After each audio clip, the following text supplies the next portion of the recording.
दिल्ली वालों की सांसों पर संकट। नितिन गडकरी ने कहा 3 दिन की हवा भी बना सकती है आपको बीमार। नमस्कार, हरिभूमि टीवी पर आपका स्वागत है। आज बात करेंगे दिल्ली में बढ़ते प्रदूषण पर केंद्रीय मंत्री नितिन गडकरी की चिंता की।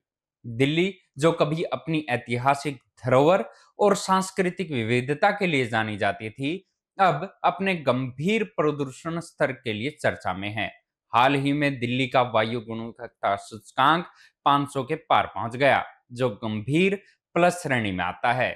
इस पर केंद्रीय परिवहन और राजमार्ग मंत्री नितिन गडकरी ने गहरी चिंता व्यक्त की। उन्होंने कहा कि यदि कोई व्यक्ति दिल्ली में 3 दिन भी रहता है तो वो संक्रमण का शिकार हो सकता है। ये बयान एक अध्ययन के आधार पर था, जिसमें दावा किया गया था कि दिल्ली में प्रदूषण के कारण लोगों का जीवन औसतन 10 साल घट रहा है।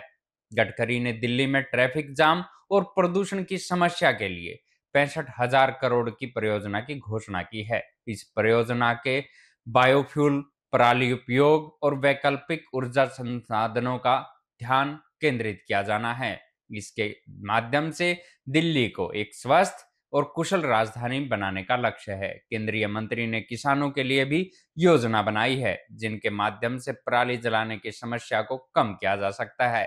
उन्होंने कहा कि यदि हम पराली जलाने की बजाय उसे ऊर्जा उत्पादन में प्रयोग करें तो न केवल प्रदूषण में कमी आएगी, बल्कि किसानों की आय में भी वृद्धि होगी। दिल्ली का प्रदूषण अब केवल एक गंभीर पर्यावरणीय समस्या नहीं, बल्कि एक सार्वजनिक स्वास्थ्य का संकट बन चुका है। नितिन गडकरी के प्रयासों से यदि हम प्रदूषण नियंत्रण और वैकल्पिक ऊर्जा के क्षेत्र में ठोस कदम उठाते हैं, तो दिल्ली को एक स्वस्थ और सुरक्षित शहर बनाने की दिशा में महत्वपूर्ण प्रगति कर सकते हैं। यदि आपको ये जानकारी उपयोगी लगी हो, तो हमारे चैनल को सब्सक्राइब करें।